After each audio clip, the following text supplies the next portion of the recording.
Ladies and gentlemen, boys and girls, it's Diego with the lovely Karina here in Bogota, Colombia, high up in the Andes Mountains, which are right behind us. And I had to change the camera around because the light was horrible.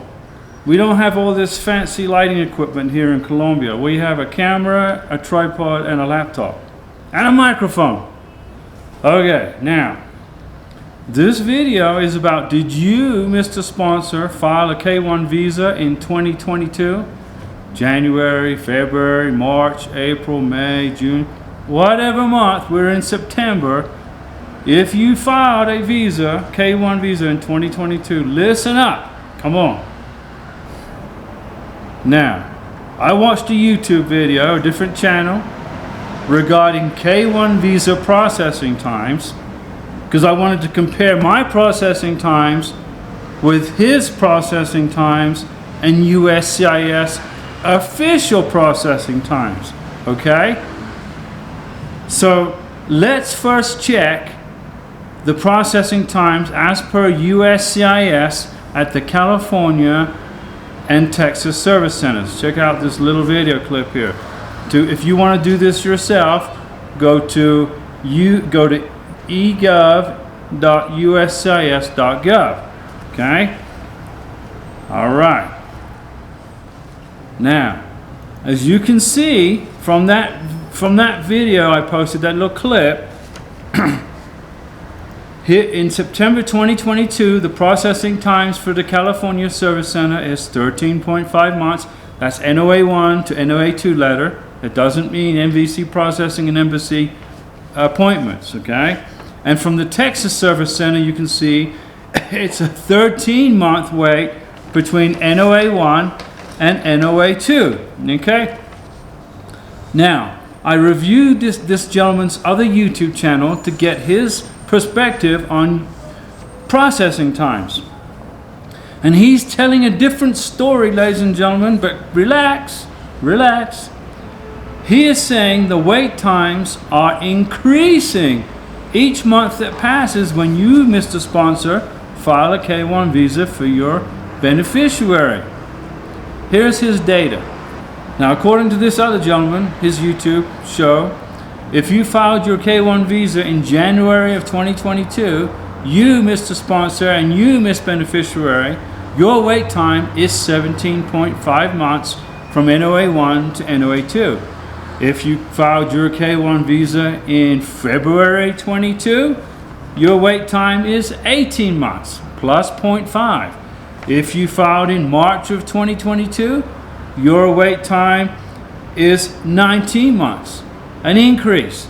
And if you are like us, we filed our K1 visa in April 2022, he's saying that our wait time between NOA 1 and NOA 2 is 20 months, okay? So this gentleman is showing an increased trend as each month passes.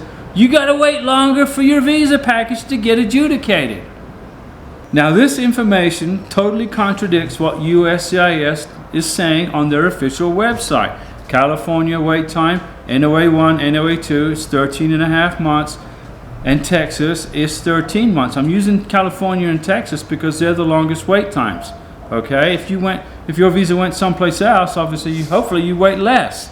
Okay, so what I'm doing is I'm tracking the real time from real case statuses, from when the person filed their K1 visa to the lockbox to when they get their NOA 2 letter, and even up to when they get their visa interview. And I'm processing these videos for you guys to watch. I've done one from the Philippines and other countries. Okay. So I am tracking the real time wait time that you guys have to wait for your K1 visas to get adjudicated, okay? From my research, from what I am finding, ladies and gentlemen, the wait time is between 14 to 16 months, okay? 13 to 15 months, 14 to 16 months for NOA 1 to NOA 2, okay? Which is a little slower than USCIS data, but USCIS state that they adjudicate 80% of their cases in this time frame. So you know, if people are getting RFEs, etc., they messed up the paperwork, they have to fix stuff, okay, which is increasing their wait time. But from NOA 1 to NOA 2, in real-time raw data, I am finding between 13 to 15 months is the wait time globally. So whichever country you're in, okay, which falls in line with the USCIS data. So USCIS is correct. Now, data that I uncovered, okay, is that USCIS has a current backlog of about 45 to 50,000 K-1 visa cases that are behind from because of COVID and whatever other government interference in the past created this backlog, okay? USCIS is receiving about 800 K-1 visas a week. So 800 times 4 is 3,200 K-1 visas a month. And if you are paying $535 per visa, that's a total of $1,712,000, not pesos, dollars. So that's how much revenue per month USCIS is generating from K-1 visas, which is paying for the process. So tax dollars are not required to pay for the K-1 visa process. But what you guys are more interested in is how long is it gonna take? Why is it taking so long? I've explained it to you. So USCIS is closing out about 450 to 500 cases a week, okay? So that's about 2,000 cases a month. And they're receiving 3,200 cases a month, so they're getting more visas than they're processing. So this is the reason for the 13 to 15 month time lag while you wait for your visa to get processed, okay? Now USCIS put out a memo in May of 2022 saying they're hiring more people and they're training more people. So if you file your K-1 visa, ladies and gentlemen, in October of 2023, USCIS is saying the process will take 6 months, depending on whether you did the paperwork correctly or not. So that's good news between NOA 1 and NOA 2. So hang in there, ladies and gentlemen. Karina and I are in Bogota, Colombia. We're in the same boat as you, waiting for our K-1 visa.